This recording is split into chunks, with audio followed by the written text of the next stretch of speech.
Hello everyone, आज का topic है हेट्रोलिटिक क्लीवेज या फ्यूजन। हेट्रोलिटिक एक वर्ड है जिसको हम स्प्लिट करेंगे दो में। हेट्रो का मतलब है अनइक्वल एंड लिटिक का मतलब है ब्रेकिंग। यहाँ में अनइक्वल ब्रेकिंग होएगा।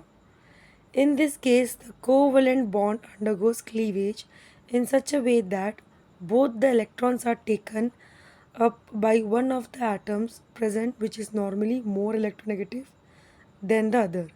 As a result, charge species और आयन्स ऑफ फॉर्म। यहाँ में क्या होता है बोलने से, दो एटम्स हैं, दो एटम्स के बीच में कोवलेंट बॉन्ड है। जैसे कोवलेंट बॉन्ड में एक बॉन्ड में दो इलेक्ट्रॉन रहता है, तो ये जो दो इलेक्ट्रॉन है ये आके वो एटम के पास में जाएगा जो एटम सबसे ज़्यादा मोर इलेक्ट्रोनेगेटिव है।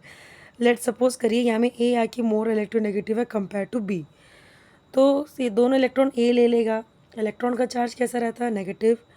हेट्रोलिसिस प्रोसेस में एक के ऊपर नेगेटिव चार्ज आ जाएगा और बी के ऊपर पॉजिटिव, क्योंकि ये इलेक्ट्रॉन सब ए ले लिया, बी की तरफ से चले गए, तो बी के ऊपर पॉजिटिव चार्ज। तो आप ऐसा भी बोल सकते हैं ए आके एनायन फॉर्म कर दिया और बी आके कैटायन फॉर्म हो गया। वही सेकेंड केस में अभी ये दो इलेक्ट्रॉन बी लिया, तो बी के ऊपर में नेगेटिव चार्ज आ जाएगा, क्योंकि ये केस में बी आके मोर इलेक्ट्रोनेगेटिव है देन ए, और ए से इलेक्ट्रॉन चले गया तो ए के ऊपर पॉजिटिव चार्ज।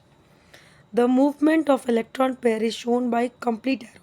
तो यहाँ में जो इलेक्ट्रॉन का जो मूवमेंट हुआ वो आके कंप्लीट एरो से इंडिकेट किया गया है। ओके, और होमोलिसिस में, होमोलिटिक में हाफ हेडेड कर्व्ड एरो में यूज़ करते थे। तो यही डिफरेंस है दोनों में। And thank you.